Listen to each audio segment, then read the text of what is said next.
పరిశుద్ధమైన తండ్రి స్తోత్రములైనా ఎవరి కాల సమయంలో మేము శ్రమలో ఉన్నామనైనా సహాయం చేయండి. నీ దయలో మమ్మల్ని జ్ఞాపకం చేసుకోండి. నీ కరుణ కటాక్షాలు నా మీద మా అందరి మీద ఉంచమని, మా సంఘం మీద ఉంచమని ప్రార్థిస్తున్నాం. వచ్చిన ప్రతి బిడ్డను దీవించండి. తల్లి నవంబర్ మాసం 3వ ఆదివారం మేము కూడుకొని నిన్ను స్తుతిస్తూ ఉండగా నీ దయ మా మీద ఉంచండి. సంవత్సరం చివరి దినాల్లో ఉన్న నీ కరుణ కటాక్షాలు పాల్గొనడానికి మీకు దయచేయండి. వచ్చిన ప్రతి బిడ్డను దీవించండి. నీ వాక్యం చేత తృప్తిపరచండి. సంతోషకరంగా నీ వాక్యంలో తల్లి విత్తబడిన ఫలించని మీకు దయచేయండి. వచ్చిన ప్రతి బిడ్డను దీవించండి. నా రావాల్సిన వారిని నీ సన్నిధికి నడిపించి సహాయం దయచేయమని యేసయ్య శక్తి గల నామమున అడిగి వేడుకుంటున్నాము తండ్రి. దయచేసి అందరూ కూర్చోవలసిందిగా నువ్వు అందరికీ మనం చేస్తున్నాం. క్రీస్తునందు ప్రియమైన దేవుని బిడ్డల చాలా సంతోషం. మరొక ఆదివారాన్ని ప్రభువు అనుగ్రహించాడు. దేవునికి మహిమ కలుగును గాక. మరి సమయానికి రావడానికి ప్రయత్నం చేయండి. శనివారం కూడా అనేక మంది వచ్చారు, మంచిది. దేవుడు వారు ప్రత్యేకమైన బైబిల్ క్లాస్, బైబిల్ అంటే కొన్ని మాటలు తెలుసుకున్నాం కనుక అందరూ రావాల్సిందిగా ప్రభుపేట మనం చేస్తుంది. అవసరాలు కూడా మంచి వస్తున్నారు. మా లైన్ కూడా కొంచెం పెరుగుతూ ఉంది, మేము కూడా కొంచెం పెరుగుతూ ఉన్నాం. ఒకసారి చెప్పడం అందరూ తెలుస్తారా? ప్రభుత్వం బట్టి మరి 3వ ఆదివారంలోకి మనం వచ్చాం. క్రిస్మస్ దినాలు దగ్గరగా ఉన్నాయి. సంవత్సరం చివరి దినాలకు మనం వచ్చాం. ఒకసారి మనము ప్రభువుకి సమర్పించుకుంటూ ముందుకు వెళ్ళే వారిగా ఉందామని ప్రభు పేట మనం చేస్తున్నాం. ఈరోజు చెప్పబోయే ముఖ్యమైన మాట తెలియజేయాలని ఆశిస్తున్నాం. కొన్నిసార్లు నీ జీవితంలో కానీ నా జీవితంలో కానీ సమస్యలు వస్తూ ఉంటాయి, శోధనలు వస్తూ ఉంటాయి, కొన్నిసార్లు కష్టాలు కూడా వస్తూ ఉంటాయి. శోధనలు, కష్టాలు, ఇబ్బందులు వచ్చినప్పుడు మనం ఏమనుకుంటామంటే దేవుని సన్నిధికి వెళ్తున్న బిడ్డలు ప్రార్థనకు వెళ్తున్న బిడ్డలు ఎవరు ఉంటారంటే, ప్రభా ప్రార్థనకు వెళ్తున్నానయ్యా, నేను నమ్ముతున్నాను ప్రభా, ఎందుకు ఈ కష్టం వచ్చింది, ఎందుకు ఈ శోధన వచ్చింది, ఇది రావడానికి కారణం ఏంటని చాలాసార్లు మనం కలుస్తూ ఉంటాం. లోకస్తులైతే ఎందుకు ఈ బాధలు, ఎందుకు ఈ కష్టాలు అంటాం. దేవుని ఎరిగిన బిడ్డలైతే ఎందుకు వచ్చింది కష్టం అని కొంతమంది ఒకవేళ ఇది రావడం వల్ల దేవునికి మహిమ అని కలుస్తూ ఉంటారు. కొంతమంది ఏదబ్బా ఇంత నమ్మకం ఎందుకు వస్తాయని కొంతమంది బాధపడేవారు ఉంటారు లోకంలో. మనం జ్ఞాపకం చేసుకోవాలి, నిజంగా నువ్వు దేవుని నమ్ముకున్న బిడ్డవైతే, నువ్వు దేవుని మీద ఆధారపడుతున్న బిడ్డవైతే, దేవుని హక్కుని జీవిస్తున్న బిడ్డవైతే, సమస్యలు శోధనలు వచ్చినా కూడా నువ్వు దేనికి భయపడాల్సిన అవసరం లేదు. దాని ద్వారా గొప్ప మేలు దారి ఉందని మనం గుర్తుపెట్టుకోవాలి. దాని ద్వారా గొప్ప మేలు ఖచ్చితంగా దాచిపెట్టుకుంటాడు దేవుడు.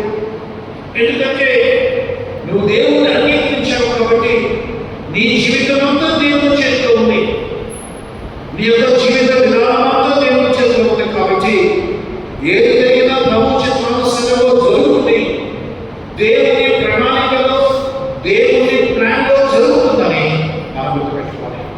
మన చర్చి ప్రవేశ సమయంలో ఆ సాయంకాలం అంటే అయిపోయింది 2-3 గంటలు ఇక్కడే 10-15 సేపు ముగింపు అయిపోయిన తర్వాత ప్రార్థన చేసుకుంటా కూర్చున్నాం. ప్రార్థన గురించి చెప్పు ప్రార్థన చేస్తాం. అంతకుముందు చర్చి కార్యక్రమాలు బాగా పాల్గొన్నాడు. అందరూ తెలుసు, నాకు బాగా తెలుసు. ఇన్ని కార్యక్రమాలు మందిరం కట్టే విషయంలో వీళ్ళందరూ చేస్తున్నారు ప్రభావ. మరి మందిరం ప్రతిష్ట సమయం వరకు అందరూ ఎదురు చూస్తున్నాం. ఆ బిడ్డ ఎదురు చూస్తున్నాడు, నేను మా అందరూ ఎదురు చూస్తున్నాం. ఎప్పుడా డేట్ పెట్టుకుంటున్నాం, మారిపోతుంది, పెట్టుకుంటున్నాం, మారిపోతాం. కానీ ఈరోజు ప్రత్యేకంగా ఎంతో కష్టపడిన అందరూ, ప్రతి ఒక్కరికి ప్రతిష్టలో పాల్గొన్న ఆశ ఉంటుంది. ప్రభుని ఎదిగిన పెట్టుకుంటుంది, ఎరగిన పెట్టుకుంటుంది. రక్షించబడిన వ్యక్తికి ఆశ, రక్షించబడిన వ్యక్తి కూడా వాళ్ళు మందిరం వెళ్ళాలి, బాధ్యత ప్రతిష్ట. ఈరోజు ఖచ్చితంగా మందిరం ఉండాలని ప్రతి ఒక్కరు అనుకుంటారు. వీటి ఎంతవరకు నాకు ఎందుకు ఇలా జరిగిందని నేను కనిపించుకుంటున్నాను. కానీ ఎందుకు నేను జ్ఞాపకం చేస్తానంటే, నీ జీవితంలో నా జీవితంలో కొన్నిసార్లు ప్రభుత్వ జీవితంలో వీళ్ళ కావాలని శ్రమపడ్డాం. నేను కాదంటాను వీళ్ళ జీవితంలో మరి ప్రభుత్వ వీళ్ళ జీవితంలో శ్రమపడ్డాను, ఎంతో బాధపడ్డాను. పెద్ద కొడుకు కావాలి యాక్సిడెంట్ బండి మీద ఎందుకు కానీ గుర్తుపెట్టుకోరు. దేనికి బాధపడడం అవసరం కదా. మనం దేవుని చేతిలో ఉంటే దాని ద్వారా దేవుడు మంచి పాఠాన్ని, మంచి ఆశీర్వాదకరమైన దీవెనలు ప్రభు కుమరిస్తాడని దేవుని వాక్యంలో జ్ఞాపకం చేయవచ్చు. రాత్రి మొదటి సమయం గ్రంథం మరి మనం ధ్యానం చేసుకుంటూ ముందుకు వెళ్ళిపోతున్నాం. మొదటి సమయం గ్రంథంలో గత దినాల్లో మొదటి అధ్యాయం ధ్యానం చేస్తున్నాం. మొదటి వచనంలో ఎల్కానా గురించి ధ్యానం చేస్తున్నాం. ఎల్కానాలో ఒకడు గడిచిన 1 వారంలో నిర్ణయాలను నాని వచ్చి మీతో వాక్యాన్ని పంచుకున్నాడు. అది ఎల్కానాలో ఒకడు ఉండేది గమనిస్తున్నాం. ఎల్కానా కుమారుడే సమయుడు. ఎల్కానా కుమారుడే ప్రవక్త అయిన సమయుడు. రాజులను అభిషేకించిన సమయుడు. రాజుని అభిషేకించాడు. రాజులు చెప్పాడు, రాజు అయిపోయాడు.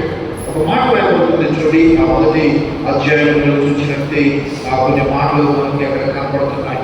ఆ వాక్యంలో చూసినట్టే 2వ అధ్యాయం చూడండి, 2వ అధ్యాయంలో ఒక మాట జ్ఞాపకం చేస్తున్నారు.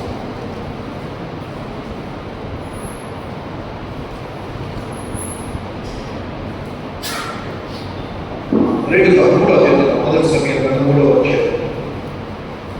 అధ్యాయం 19వ చూస్తున్నాం. 3:9 సమూయేలు పెద్దవాడు కాగా యెహోవా అతనికి తోడైనందున అతని మాటలలో ఏమీ తప్పుకోలేదు. చూసారా, ఎల్కానా కుమారుడు.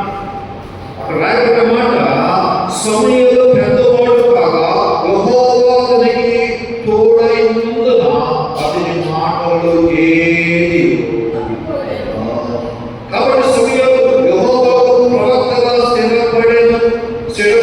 దాను వరకు ఇశ్రాయేలీయులందరూ తెలుసుకొని యెహోవా అతనికి తోడైనందున అతని మాటలు ఏది చెప్పేది నెరవేరుతాడు. ఎవరైనా మనిషి సమయంలో ఎవరు తోడుగా ఉన్నాడు? దేవుడు తోడుగా ఉన్నాడు. మనం గుర్తుపెట్టుకోవాలి. సమయంలో తండ్రి పేరు ఎవరికైనా ఎవరు మనం జ్ఞాపకం చేసుకుని లేని వంశాలకు చెందినవాడు. ఎవరికైనా ఎవరిని మనం గత వారంలో ధ్యానం చేశామో కోరహు మనముడు ఎవరికైనా అంటే దేవుని చేత క్షమించబడిన వంశము కోరహు వంశము. దేవుని చేత క్షమించబడిన ఆ ఇంటి పేరంతా దేవుని చేత క్షమించబడింది. ఆ ఇంటి పేరులో ఒక వ్యక్తి ఉన్నాడు. ఆయన పేరు దేవుడు ఎల్కానాను బయటకు తీసుకొచ్చాడు. ఈరోజు మనం జ్ఞాపకం చేసిన ఈరోజు ఏర్పరచంలో ముఖ్యమైన భాగము 3వ అధ్యాయం చూడండి. ఇక్కడ మొదటి సంఖ్య గ్రంథంలో మనం ధ్యానం చేస్తుంటే 9వ అధ్యాయం చూడేలాగవుతుందో 9వ అధ్యాయం చూడేలాగవుతుంది.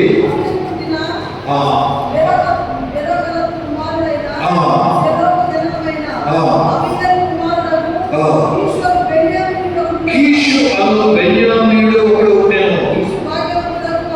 కీషు భాగ్యవంతులకు ఒక బెన్యామీనీయుడు,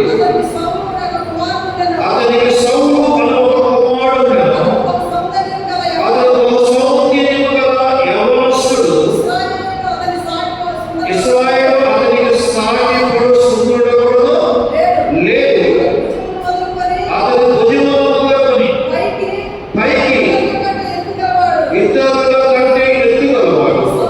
చూసాం అక్కడ 9వ అధ్యాయంలో మనకు కనపడుతుంది. 9వ అధ్యాయంలో కీషు కుటుంబం గురించి కనపడుతుంది. ఏం పేరు అంటే ఆయన పేరు కీషు. ఒక కుటుంబం కీషు అనే కుటుంబం. అతడు బెన్యామీను గోత్రానికి చెందినవాడు. బెన్యామీను గోత్రానికి చెందినవాడు కీషు. 12 మంది యాకోబు కుమారుడు. మరి బెన్యామీను కుటుంబానికి చెందినవాడు కీషు. ఆ కీషు కుటుంబంలో కొన్ని మాటలు ధ్యానం చేద్దాం. ఎందుకు ధ్యానం చేద్దామంటే నీ జీవితంలో ప్రారంభంలో చెప్పారు, నీ జీవితంలో నా జీవితంలో శోధనలు, కష్టాలు, ఇరుకులు, ఇబ్బందులు, అధిక శోధనలు కలుగుతున్నప్పుడు ఎదురు ప్రమాణం జరుగుతుంది. నేను చాలాసార్లు ఒకసారి గమనించాను. కన్నయ్య వేళపోయింది, 7 సంవత్సరాలు అయిపోయింది. అక్కడైతే బాధపడుతుంది, నేనైతే బాధపడాలి. ప్రార్థన చేస్తున్నాం దేవుని ప్రణాళిక ఉందని. మరి అనేక మందికి దేవుడు సంబంధించారు కదా, మరి అనేక మందికి ప్రార్థన చేశాం. ఎందుకు అలా అని అలుసుకున్నా దేవుని ప్రణాళిక ఎప్పుడైతే ఎవరికి వెళ్ళాలో ఆ టయానికి, ఆ సందర్భానికి, ఆ టయానికి కన్సీవ్ అవటమో అక్కడికి వెళ్ళి పరిశీలించిన ఇది ఒక దేవుని ప్రణాళిక మనం చెప్పడం. కానీ ఇక్కడ కీషు వ్యక్తి ఉన్నాడు. అక్కడ రాయబడిన మాట ఏంటంటే కీషు బెన్యామీను కీషు భాగ్యవంతుడు.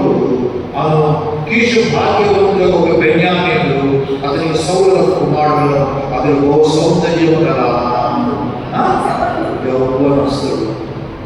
ఇశ్రాయేలు వంశంలోని 12 గోత్రాల్లోని బెన్యామీను గోత్రంలో ఉన్నటువంటి కీషు మంచి ఉన్నవాడంట. ఆయన లాంటి వాడు 12 గోత్రాల్లో ఎవరు లేదు. అంత చక్కని వాడు, ఎత్తుగా ఉండేవాడు. అందరికీ లోకమందరికీ తెలిసిపోతే ఆ యొక్క కీషు కుమారుడైనటువంటి అక్కడ రాయబడిన మాట, ఆ సౌలుకి ఒక గొప్ప ఆధిక్యత ఉంది. భుజము అంటే ఇది మన భుజాలు, తల, భుజానికి తల మధ్య మన మెడ భాగం 2 ఏళ్ళు ఉంటాయి. చూసుకోండి, పెద్ద పెద్ద ఉంటుంది మన మెడ. కానీ ఈ మెడ తనకి కొంచెం చాలా అంత ఎత్తులు, చాలా కొంచెం ఎత్తులో ఉంటుంది. భుజానికి తలకి మధ్య మెడ భాగం మన పెద్ద 2-3 పెద్దలు ఉంటుంది. అంత ఎత్తుగా ఉంటుంది మెడ. ఇశ్రాయేలు గోత్రంలో ఎవరికి లేదంట. అలాంటి చక్కని వాడిని దేవుడు చూచాడు. అలాంటి చక్కని వాడిని దేవుడు చూడడానికి కారణం ఏంటంటే దేవుని ఒక ప్రణాళిక ఉంది. మనకు బిడ్డ పుట్టినప్పుడు బారసాల చేస్తాం. 9వ రోజు 11వ రోజు పుట్టిన వెంటనే లేదా బారసాల టైంలో ఆ టైంలోనే దేవుని ఒక ప్రణాళిక ఉంది.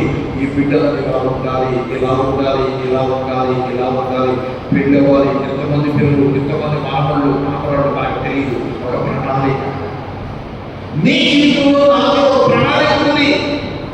దేవుని వాడుకోవాలి. ఆయన స్వరూపంలో తయారు చేయబడ్డాం కాబట్టి, ఆయన స్వరూపం ఉంది కాబట్టి మనం ఆయన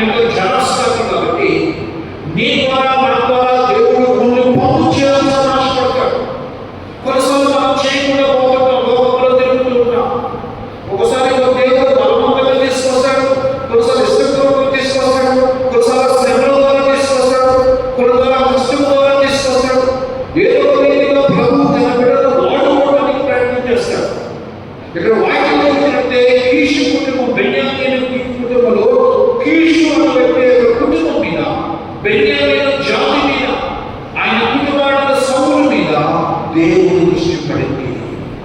ఎందుకు పడుతుందంటే ఈ సమయంలో రాయకముందు అప్పుడు దాకా దేశాన్ని అంటే ఆ రోజుల్లో పరిస్థితులను బట్టి ఇశ్రాయేలును పరిపాలించడానికి దేవుడు న్యాయాధిపతులను ఏర్పాటు చేశారు. న్యాయాధిపతులు పరిపాలిస్తున్నాడు. కొంతమంది గతినాలు చూచారు, కొంతమంది మంచిగా పరిపాలించారు, కొంతమంది మంచిగా పరిపాలించారు. అప్పుడు ప్రజలంతా ఏమనుకున్నారంటే చూడండి 7వ వచనం 8వ వచనం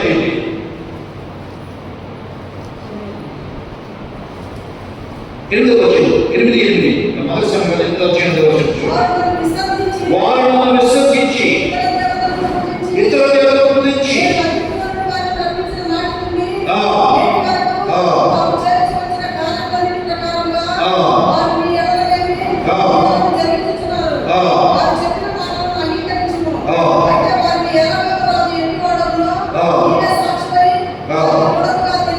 అప్పుడు నేను ఇశ్రాయేలు అన్నారు, మాకు న్యాయం వద్దు, మాకు రాజు కావాలి, రాజు కావాలంటున్నారు. రాజు కావాలి, రాజు అంటే రాజు కావాలి ప్రభువా అంటే సమూయేలు అన్నాడు, మనకు రాజు వద్దు, దేవుని బట్టి రాజు. న్యాయపతులు మనం పరిపాలిస్తే కాదు, మాకు ఒక రాజ్యం ఉండాలి, ఒక రాజు ఉండాలి అనుకుంటే సమూయేలు దేవుని దగ్గర ప్రార్థన చేసి ఏడిస్తే సమూయేలు ఎందుకు పిలుస్తావు సమూయేలు అక్కడ 6వ వచనంలో కనపడుతుంది. వారు నన్ను విసర్జించినట్టే విడిచిపెట్టారు, నా మాట వినలేదు. వాడు చెప్పినట్టుగా రాజుని ఏర్పాటు చేయకపోడు పనులతో చెబుతుంటాం. ఆయనలో జనులు సమూహ యొక్క మాట వినకు చేయని పెట్టగా ఇలా అలాగలో కాదు 20వ వచనం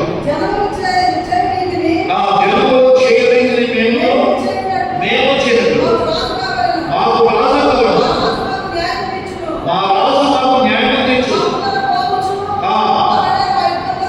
అదే మా యుద్ధంలో జరిగింది.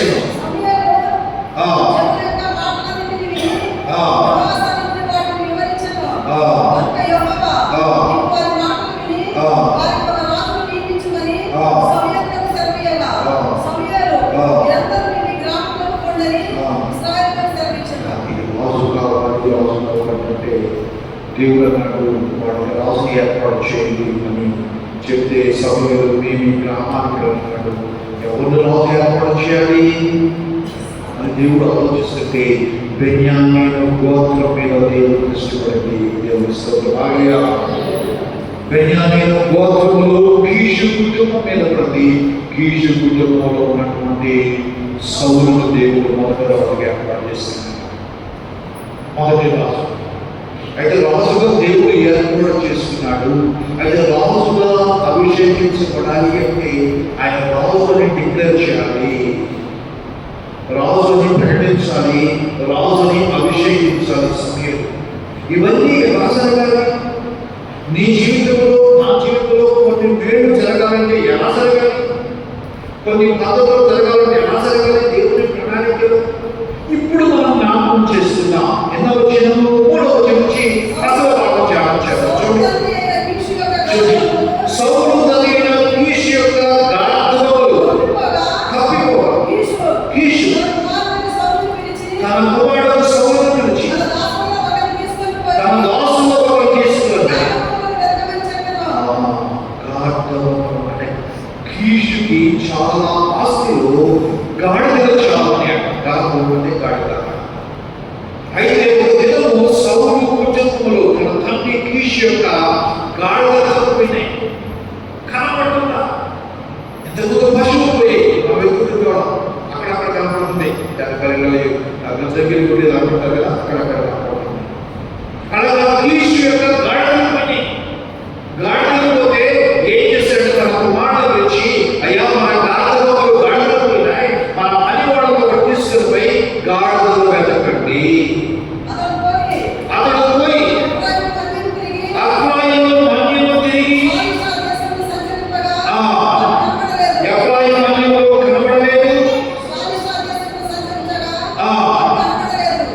సరైన దేశంలో కనబడలేదు.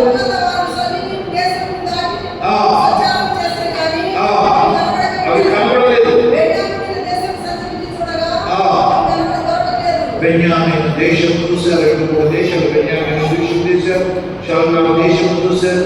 చూడండి, ఎఫ్రాయిము అన్ని చుట్టూ తిరిగారు, అవి కనపడలేదు.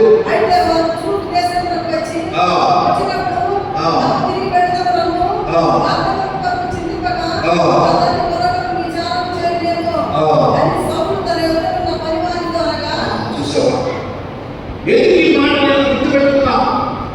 దేవుడిని దీవించాలని ఆశపడినప్పుడు రెండో మాట జ్ఞాపకం చేస్తున్నా, నువ్వు దేవుని అంగీకరించిన తర్వాత, దేవుని మార్గంలోకి వచ్చిన తర్వాత, నేను దేవుని వెంబడించాలి, ప్రార్థనకి వెళ్ళడానికి వెనుక దేవుల్లో ఉండాలి అని అనుకున్నప్పుడు, కొన్నిసార్లు సమస్యలు వచ్చినప్పుడు నువ్వు చింతించాల్సిన అవసరం లేదు.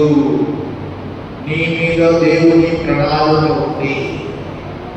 కీషు కుటుంబంలో తన కుమారుడు అక్కడ సౌలు మనకు కనబడుతున్నాడు. ఆయన కుటుంబంలో అంట దేవుని ఎదిగిన కుటుంబము, బెన్యామీను కుటుంబం అంటే ఆశ్రయించబడిన కుటుంబము.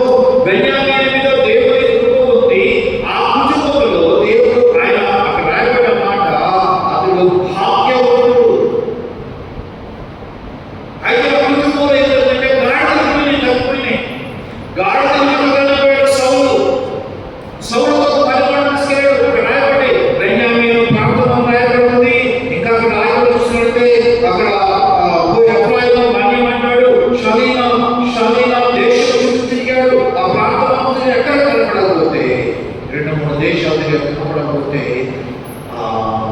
సౌలు అంటాడు, కనపడతాయా మనం ఇంటికి పోవాలి. అవి కనపడ్డా మా నాన్న ఒకవేళ అవి కనపడకపోయినా పర్లేదు, నేను గుర్తుపోతావు అని వాటి కంటే కూడా నా మీద దిగులు పడలేదు కాబట్టి తిరిగి వెళ్ళిపోతామంటే ఆ పని కూడా అంటున్నాడు. ఏమన్నాడయ్యా, అవి తప్పిపోయి మన ఇంటికి అవకాశం దొరకదా. ఇక్కడ ఒక దైవజనుడు ఉన్నాడు.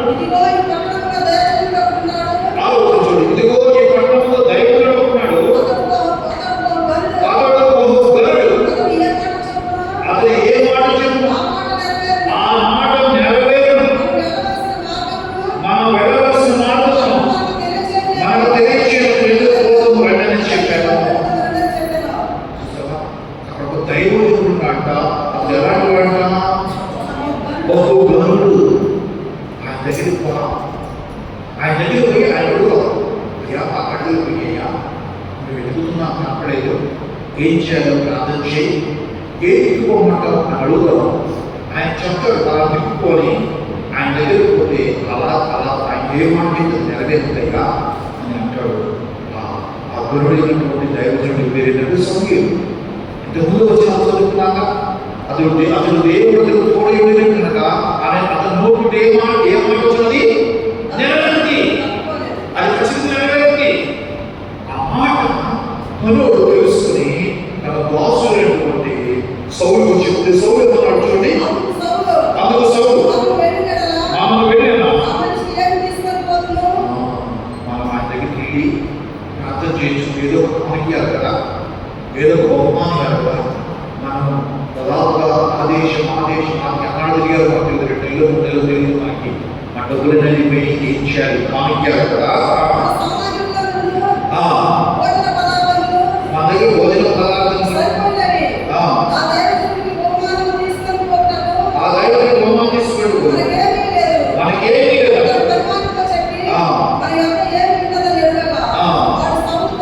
పనివాడు సౌలుతో చిత్తగించు వెండికలు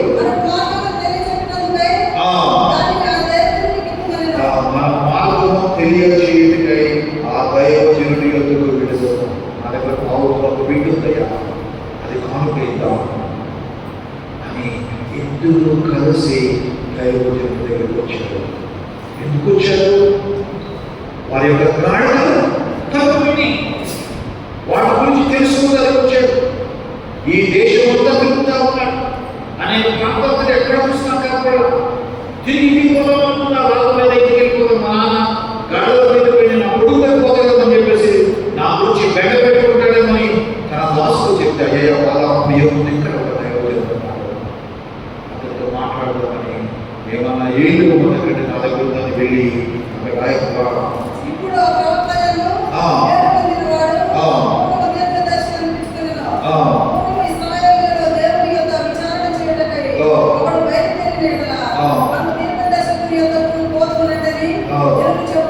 చెప్పుకుంటా మామూలుగా దీర్ఘదర్శి ఆ దినాల్లో ఇశ్రాయేలు ఏదైనా వాళ్ళ జీవితాల్లో సమస్య కష్టం వస్తే దైవజనుడైన ఒక వ్యక్తి దీర్ఘదర్శి అంటే ఏ పొడుగు అంటే జరగబోయేది చెప్పే వ్యక్తి, రేపేం జరగబోతుందో చెప్పే వ్యక్తి దేవుడితో మాట్లాడాలి.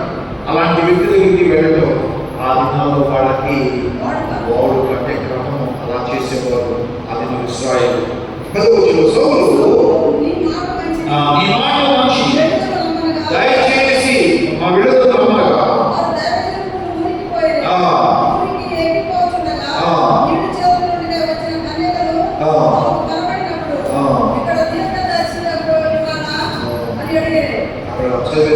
జ్ఞాపకం చేస్తాను. ఎప్పుడైతే మాట అప్పుడు బయలుదేరి ఊరికి ఎక్కిపోవచ్చు ఉంటారా, అక్కడ ఊరికి పోతున్నాం, మూలపాలు పోతున్నాం, చెంపులు పోతున్నాం, పొదులు ఎక్కిపోతున్నాం, అయితే మూలపాలు దిగిపోతున్నాం, మైనపాడు దిగిపోతున్నాం, అయితే కదుపు ఎక్కిపోతున్నాం. కానీ రాయబడ్డమాట ఏంటి? ఆ దైవజనుడు ఉన్న ఊరికి ఎక్కిపోతూ ఉండగా, ఆత్మీయులు ఎక్కిపోతూ ఉండగా ఆ యొక్క దైవజనుడు ఉన్న ప్రాంతం ఎత్తైన ప్రాంతం, ఆత్మీయంగా ఎత్తు లేదా శారీరకంగా ఆ ప్రాంతం ఎత్తైన స్థలంలో ఆ దైవజనుడు నివాసం చేస్తా ఉన్నాడు. ఎప్పుడైతే ఆ ఊరికి ఎత్తైన స్థలంలో ఎక్కిపోతూ ఉన్నప్పుడు ఆ నీళ్లు చేతుకునే సూర్యుడు కనబడినప్పుడు ఇక్కడ దీర్ఘదర్శి దైవజనుడు అంటే ముందు కాలం చక్క దైవజనుడు ఉన్నాడా అని అడిగినప్పుడు అతడు ఎదుటిలో ఉన్నాడు. త్వరగా పోయి కలుసుకోండి, ఎందుకంటే ఆయన టైం అయిపోయింది మరొక చోటకి వెళ్ళడానికి. ఇప్పుడైతే టైం ఉన్నాడు, మధ్యాహ్నంగా అవుతుంది, భోజనానికి వెళ్తాడు, మరొక కార్యక్రమం ఉంది, త్వరగా వెళ్ళి కలుసుకోవడని చెప్తూ ఉన్నప్పుడు వీడు ఆయన దగ్గర పోతున్నప్పుడు అక్కడ చదవద్దు, కానీ 15 చూసుకోబట్టి సౌలు అక్కడికి రేపు వచ్చునని, రేపు సౌలు ఇక్కడికి రాబోతున్నాడని దేవుడు దైవజనుడైనటువంటి సమూయేలుకు దేవుడు ముందుగానే సమూయేలు ప్రాంతం సమూయేలు రేపు సౌలు ఇక్కడ రాబోతున్నాడు. ఎక్కడికి? నీ దగ్గరికి రాబోతున్నాడు. ఎందుకు రాబోతున్నాడు? గాడిద కాబట్టి వెతికి విసిగిపోయి తిరిగి వెనకైపోతున్నప్పుడు కానీ కూడా సహాయించాడు. దేవుడు ఉన్నాడు, ఆయన ఏదో ఒకటి చెప్తాడు, వెళ్తామని అన్నాడు. ఆయన అమ్మడి పెట్టిన దగ్గరికి వస్తాడు. నువ్వేం చేయాలో తెలుసా? ఆయన రాజుగా అభిషేకిస్తాడు. దేవుడు ముందుగా చూడేమంటే ఒక దేవుని ప్రణాళిక అండి, దేవుని ప్రణాళిక. దేవుని ప్రణాళిక చూడండి. ఆ ఎట్లగా నా జనుల మూలమాయకు వచ్చింది, నేను వాడు దృష్టించున్నాను కాగా ఫిలిష్తీయుల చేతిలో నుండి నా జనులను విడిపించగా, నా జనుల ఇశ్రాయేలీయుల వారి అధికారిగా అభిషేకించగలను. రేపు ఈ వేళకు నేను బెన్యామీను దేశంలో నుండి ఒక మనిషిని నీ యొద్దకు రప్పించును. ఎందుకంటే తన చెరువు మాట్లాడబడట, నా చెరువు ఏ సేవ వచ్చిందంటే అక్కడ గమనించింది. అలా వచ్చింది, జాగ్రత్త చూడండి. ఏమనబడుతుంది? వారి దృష్టి వచ్చినాను కాగా ఫిలిష్తీయుల చేతుల్లోనే నా చెరువు విడిపించుకుంటాయి అన్నమాట. లేదా ఫిలిష్తీయుల చేతులు నా చెరువు విడిపించడానికి నేను ఒక రాజుని ఏర్పాటు చేసుకుంటున్నా. ఎందుకు? ఫిలిష్తీయులు ఒకప్పుడు ఫిలిష్తీయుల చేతుల్లో తన ప్రతిమ కాపాడడానికి దేవుడు ఒక న్యాయాధిపతిని వాడుతున్నాడు.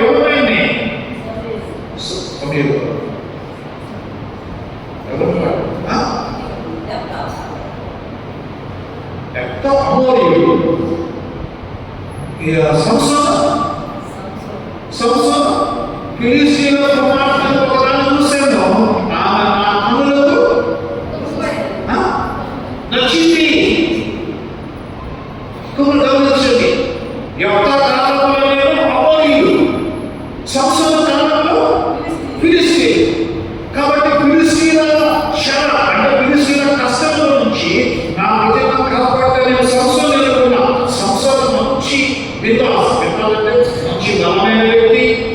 కుటుంబంతో వచ్చాడు, మంచి ప్రార్థన కుటుంబం, తల్లిదండ్రులు పర్ఫెక్ట్, సంస్థలు పర్ఫెక్ట్.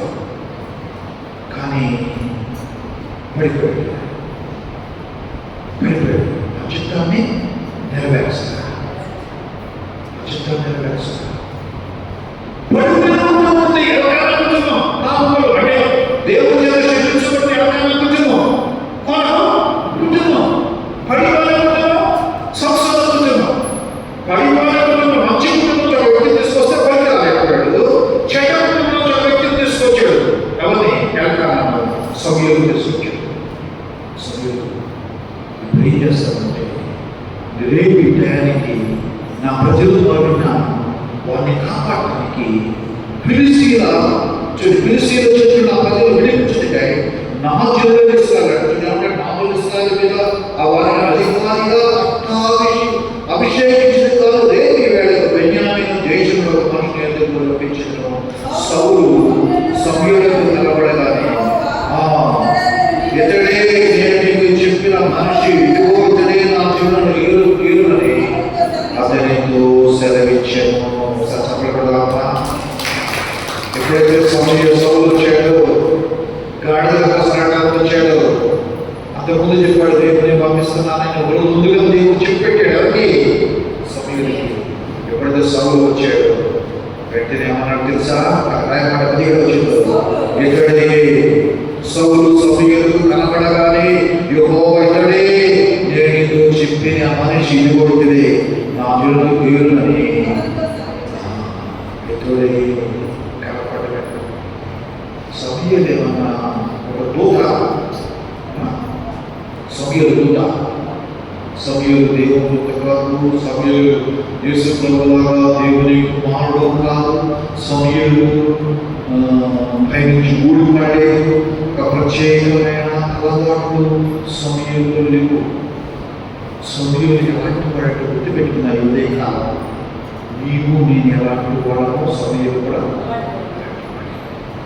కానీ సమయంలో ఉన్న ప్రత్యేకత ఏంటో నాకు తెలియదు. బైబిల్ తెలిసింది, తెలియదు. కానీ ఆయన దేవుడి మీద కొన్ని ఆధారపడటం, దేవుడిని నమ్మకం, దేవుడిని పెట్టుకోవడం, చిన్నప్పటి తల్లి అలా పెంచడము, దేవుడు ఎన్ని కొన్ని లక్షణాలు సమయంలో మాట్లాడుతున్నాను. నేను అనుకుంటున్నప్పుడు సమయంతో దేవుడు చెప్పాడు. నేను చెప్పిన వ్యక్తి అనడం లేదా? ఈయన రాకముందే రేపు టయానికి సమయం దగ్గరకు వస్తాడు. ఆ వ్యక్తి నేను ఎన్నుకున్నాడు. ఎందుకంటే ఫిలిస్తీన్ల చేతిలో నుంచి నా ప్రజలు విడిపించడానికి ఎవరు లేరు. నేను అలవాటైన సంస్థను ఎన్నుకున్నాక సంస్థలు ఏం చేయలేకపోయాడు. ఆవుల అమ్మాయినే ఫిలిస్తీన్ అమ్మాయిని పెళ్లి చేసుకుని వాళ్ళకి శత్రువుగా విజయాన్ని అయిపోయాడు, శత్రువుగా బంధువు అయిపోయాడు, ఏం చేయలేకపోయాడు. కాబట్టి ఇప్పుడు నేను ఒక వ్యక్తిని ఎన్నుకున్నాను. నా ప్రజల ఇస్రాయేలును కాపాడటానికి ఒక వ్యక్తి దేవుడు బెన్యామీను గోత్రం పంపిస్తున్నానని దేవుడు సమయంలో చెప్పినట్టుగా లేదా? చెప్పాడు. అర్థం వచ్చిన తర్వాత ఎప్పుడైతే సౌలు దావీదు సమయంలో రావు దగ్గరికి జైలు చేయడానికి వస్తున్నప్పుడు, ఇదిగో అన్నమాట, ఇదిగో నేను ఇదిగో నేను చెప్పిన మనిషి, ఇదిగో ఇతడే నేను చెప్పిన మనిషి, ఇదిగో ఇతడే నా జీవులు వెలువడని వెంటనే దేవుడు చెప్పాడు. ఇదిగో ఈ మనిషి. ఎవరితో చెప్పాడు? సమయం మామూలు మనిషి. మరి సమయంతో చెప్పిన దేవుడు మనకి ఎందుకు చెప్పడా? అడుగుతాం, నా ఊరికి అడుగుతున్నాం, నా వారికి ఎక్కువ మంది కాదు, నా వారికి మాట్లాడు. సమయంతో రేపు అవసరం చెప్పాడు కదా మనముదా? ఓకే చెప్పాడు. సమయంలో వెయిట్ చేస్తున్నాడు. దేవుడు మనుషులు పంపిస్తున్నాడంట. ప్రభుత్వం చెప్పాలనుసారి మనం వెయిట్ చేస్తున్నట్టుగా, మన బంధువులు వస్తారని మనం వెయిట్ చేస్తున్నట్టుగా సమయం వెయిట్ చేస్తున్నాడు. వెయిట్ చేసి ఎప్పుడైతే సమయంలో ముందుకు వస్తున్నాడు, వెంటనే దేవుడు గుర్తు చేస్తాడు. నిన్న చెప్పిన వాడు దేవుడు సమయం చెప్పాడు.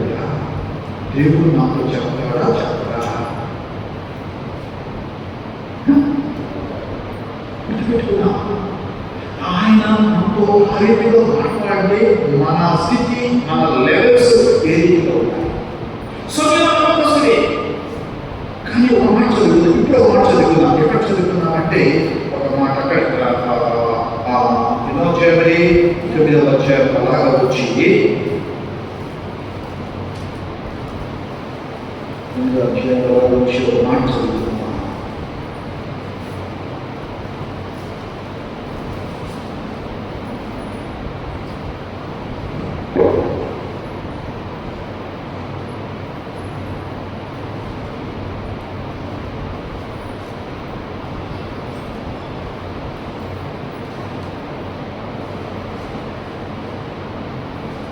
ఆ తర్వాత చదువుకున్నాం చెప్తాను. చదువు పైకి వచ్చి చదువు చెప్తాను. ఒక మాట జ్ఞాపకం చేస్తాను. ఆ చదువునా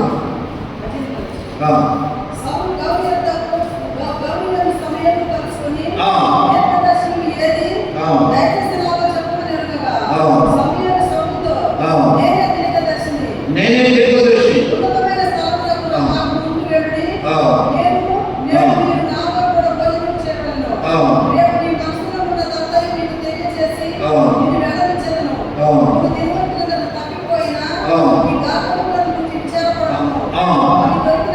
ఎప్పుడైతే రాయబడిన మాట చూడండి, ఎప్పుడైతే దేవుడు చెప్పాడో అక్కడ సౌలు సమూయేలు కనబడేదాన్ని తెలియని చెప్పిన తర్వాత ఆయన అన్నాడు, నీ గాత్రములు సమూయేలు అన్నాడు తమంతో వచ్చిందాం.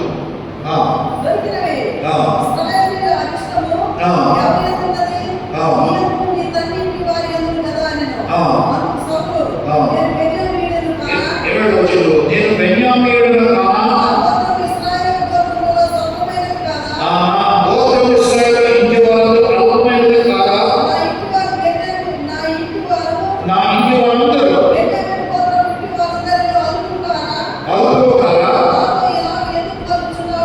బెన్యామీను గోత్రం, బెన్యామీను గోత్రం స్వల్పమైన గోత్రం, బెన్యామీను కుటుంబం చివరి కుటుంబం, బెన్యామీను చిన్నవాడు. అయితే దేవుడు జ్ఞాపకం చేస్తున్నాడు, నిన్నే ఎదుర్కొంటున్నాను. పెద్దవాడు రూబేను నుంచి అందరూ పెద్దవాడు కనపడుతున్నారు. ఏదో రాజ్యాభిషేకం అంటే పెద్దవాడు వస్తుంది, పెద్ద కుటుంబం, రెండోవాడు, మూడోవాడు, నాలుగోవాడు. నేను ఆఖరి వాడిని, చివరి వాడిని, చిన్న నా జీవితంలో నేను అల్పమైన గోత్రం చెందిన వాడిని, నేను ఎలా ఉన్నాను, నా అల్పమైన కుటుంబం కాదా అని అన్నప్పుడు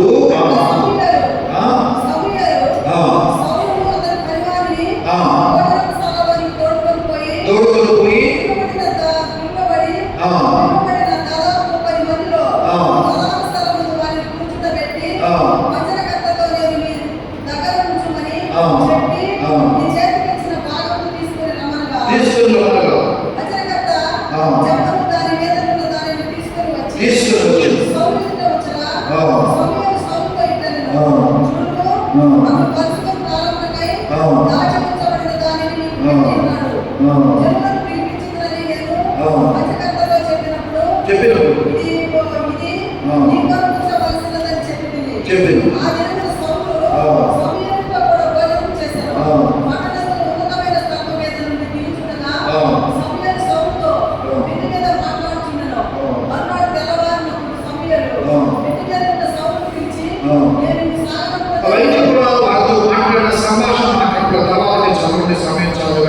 అవన్నీ మాట్లాడిన తర్వాత చివరిగా మనం చూసినట్లయితే దేవుని వాక్యం లేకపోతే మాట చూడండి,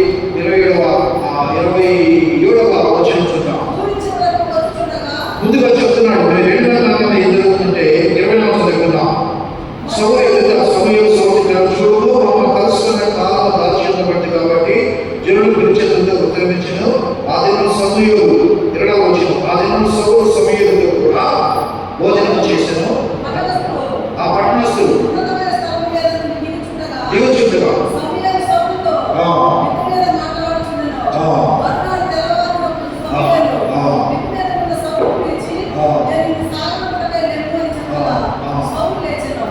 అవన్నీ కూడా జరగబోయే విషయాన్ని జ్ఞాపకం చేస్తూ 10వ వచనం ఏమంటాడో తెలుసా, నువ్వు వెళుతున్నప్పుడు నీకు 2 మనుషులు కనబడతారు. 2వ వచనం కనబడుతుంది, 2 మనుషులు కనబడుతుందని చెప్తున్నారు. ఆ 3 మనుషులు నీకు ఎదురుగా వస్తారన్నాడు 2వ వచనంలో. 3వ తర్వాత ఒకటి వెళ్ళి తాబోరు మైదానంలో అక్కడ వేదిక దగ్గరికి పోయినప్పుడు 3 మనుషులు ఎదురు పడతారు. 3 మేకలు తీసుకుని వస్తారంటాడు. తర్వాత ఇవన్నీ రాయబడిన తర్వాత 6వ వచనం చూడండి, యెహోవా ఆత్మ నీ మీదకి బలముగా దిగి వచ్చును, నువ్వు వారితో కలిసి ప్రయాణం చేయించుగా క్రొత్త మనస్సు నీకు వచ్చును, దేవుడు నీకు తోడుగా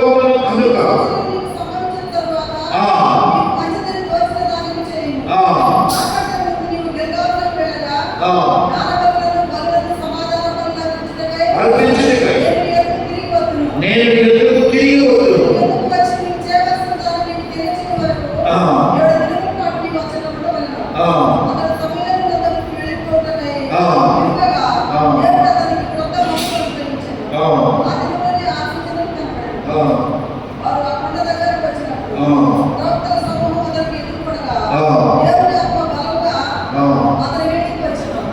దేవుని ఆత్మ అతని మీదకి బలవంతంగా వచ్చాను. గౌరవ నాయకులు అందరూ కూడా సౌలుని రాజుగా అభిషేకించినట్టుగా రాజుగా అంగీకరించుకుంటూ మాట్లాడతారు. ఎందుకు ఈ మాటలను జ్ఞాపకం చేస్తున్నారంటే దేవుని బిడ్డ,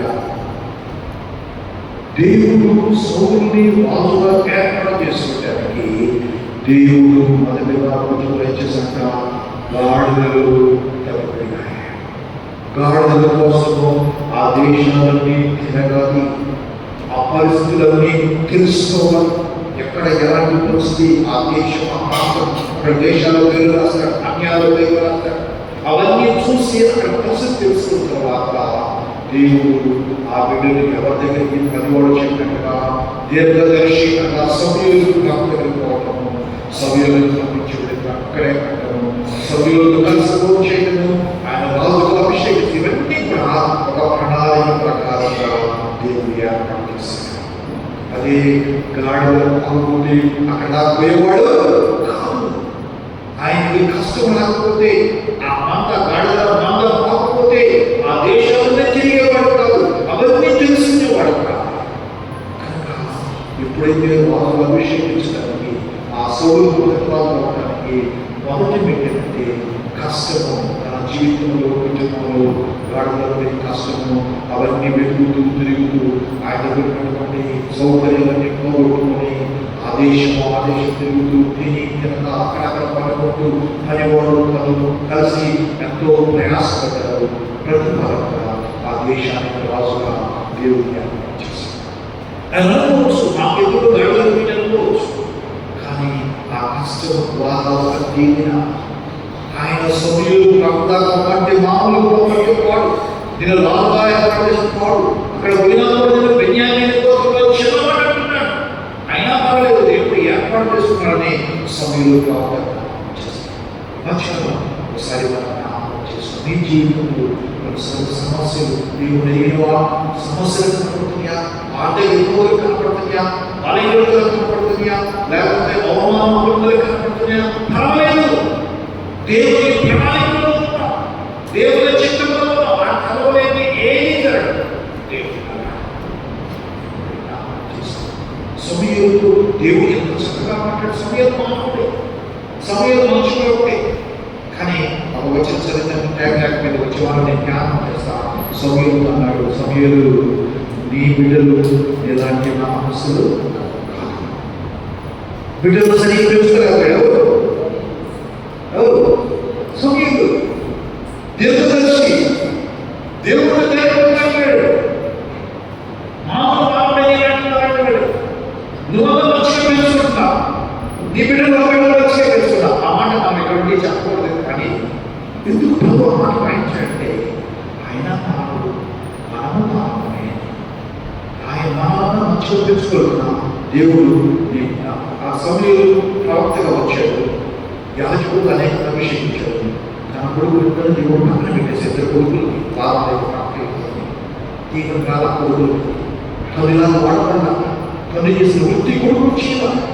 కొడుకులు ఫెయిల్ అయిపోయారు, కొడుకులు సరిగ్గా పెంచారు. కొడుకులు సరిగ్గా పెంచలేదంటే ఆయనలో కొంచెం ఏం చేస్తున్నట్టే నేను బైబిల్ ప్రకారం జ్ఞాపకం చేస్తాను. అంటే ఎందుకు చెప్తున్నట్టే అలాంటి వ్యక్తితో దేవుడు మాట్లాడు, నీతో మాట్లాడతాడు.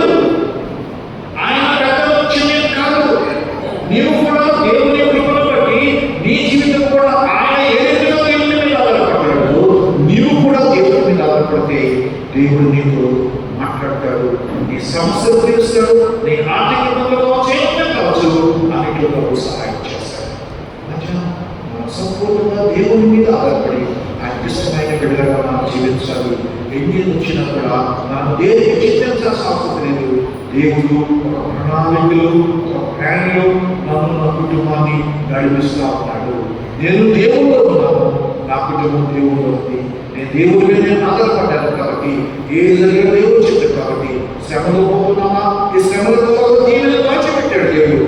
ఈ ఇబ్బందుల్లో పోతున్నామా, ఇబ్బందులు నేను ఒక కొలికి నన్ను దేవుడు మంచి ముచ్చిగా తయారు చేయబోతున్నాడు, నన్ను ఇంకా ఇబ్బందులు అవుతున్నామా, దానిలో మంచిదాన్ని ఏర్పాటు చేసుకున్న ఉద్దేశంతో ఇంకొను మనం ఆయన మీద ఆధారపడు ముందుకు వెళ్ళేవారు ఉండాలి. దేవుడి మాటలు సకలం చెప్తే మనం ప్రార్థన చేస్తున్నాం. దేవుడు ఈ మధ్యాహ్న కాలంలో మనం దేవుడు మనం ప్రార్థన చేస్తున్నాం. ఆయన మీద మనం ఆధారపడతాం, మన జీవితాన్ని ఆయన చేతులు పెట్టాం. ఆయనకి ఇష్టమైన కుమారుడుగా మన కుమార్తెలుగా మనం ఎదిగేవారి ప్రార్థన చేద్దాం. పరిశుద్ధమైన మాటని నీ స్తోత్రాలు చెల్లిస్తున్నామైనా సహాయం చేయండి. నీ దయలో చేసుకొని నీ కరుణ నీ కటాక్షాలు మాతో ఉంచి నడిపించమని ప్రార్థిస్తున్నాము. తండ్రి సహాయం చేయండి. వచ్చిన ప్రతి బిడ్డపై నీ దయ ఉంచండియా. నీ సభలో ఉన్న మాపై నీ కృప ఉంచండి, నీ దయను ఉంచండి, నీ కరుణ కటాక్షాలు ఉంచండి. ప్రభా సమయంలో మాట్లాడుతేవా ఈ ఉదయకాలం నాతో మాట్లాడుతాయా. సమయంలో నీకు సౌలు రాబోతున్నాడని చెప్పావైనా, వచ్చిన తర్వాత ఇదిగో ఇదయని చెప్పావైనా. సమయంలో విప్పులంతా సమయంగా ప్రభా స్వేచ్ఛగా సంతోషకరంగా మాట్లాడిన తండ్రి ఉదయకాలం నాతో మాట్లాడి సభ్యులు కూడా మేము మాట్లాడు సభ్యులు వారి ఉండొచ్చు, మా మీద కూడా వారు ఉండొచ్చు. కానీ సభ్యులు మేము ఎదుగుతూ దయచేయండి. ప్రవక్తలు మేము రాణించడానికి దయచేయండి. ప్రవక్త ఎత్తైన స్థలములు ప్రవక్త ఊరికి వారు ఎక్కిపోతూ ఉన్నారు. అంటే ప్రవక్త సభ్యులు ఎత్తైన స్థలంలో ఉన్నాడు. ఆత్మీయంగా మేము కూడా ఎత్తైన స్థలంలో ఆత్మీయంగా ఉండడానికి నేను నీకు దయచేయండి. వచ్చిన ప్రతి బిడ్డను దీవించి బలపరచమని నికములో నామం చేసుకోమని ఎస్ఐ శక్తి గల నామమున అడిగి వేడుకుంటున్నాము తండ్రి. ఆమేన్. పాట పాడుతుండగా పట్టుకుందామండి. ఉదయకాల సమయంలో మరొకసారి మిస్సంలో ఉండే భాగ్యం ఇచ్చిన దేవుడు నీ వందనాలు. ఇచ్చిన నామముల కొరకు మేము ప్రార్థిస్తున్నాము. ముగింపు ప్రార్థన మేము చేస్తుండగా నీ దయామాతం ఉంచండి. ఈరోజు బలమైన ప్రతి బిడ్డపైన దయ ఉంచండి. కానీ ప్రభావాన్ని బిడ్డ జీవితంలో సౌలను రాజుపై ఏర్పాటు చేసుకోవడానికి నైనా సమయంలో దగ్గర నడిపించడానికి అయితేనా ఆ సమయంలో స్థలంలోకి తను కూడా వృద్ధుల్లోకి ఎక్కడానికి ఎత్తైన స్థలాన్ని చేరుకోవడానికి నైనా ఇంట్లో గాడులు ఉన్నాయి, ఇంట్లో కష్టం వచ్చింది, ఇంట్లో తప్పిపోయినాయి, వాటిని వెతుకుంటూ వెళ్ళాడైనా ఆ గాడుల్లో పోకపోతే అక్కడికి వెళ్ళేవాడు కాదేమో. మా జీవితాల్లో సమస్యలు కష్టాలు రాకపోతే నిజంగా రాలేమో, ప్రభావిలో బలపడలేమేమో.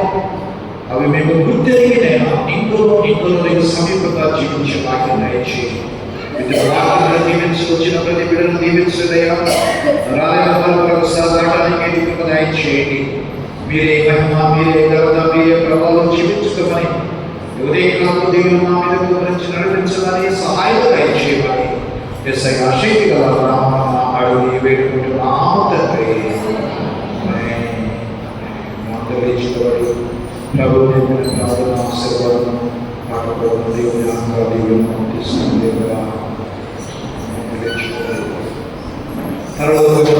తండ్రి నిరాశపరచబడుగా నిరాశపరచుగా దయచేసి పరలోకమందు ఎలాగో అలాగే ముందు నెరవేరుగా దయచేసి మనసును క్షమించిన ప్రకారం క్షమించు, వంశంలోకి తప్పించు. ఎందుకంటే రాజ్యము బలము మహిమ సర్వనామము తండ్రి.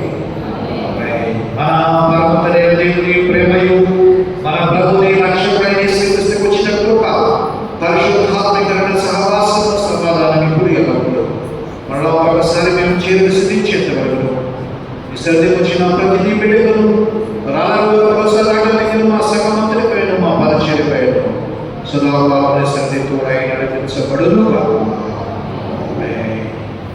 ఆశీర్వాదములు మా మీద వర్షించుగాక.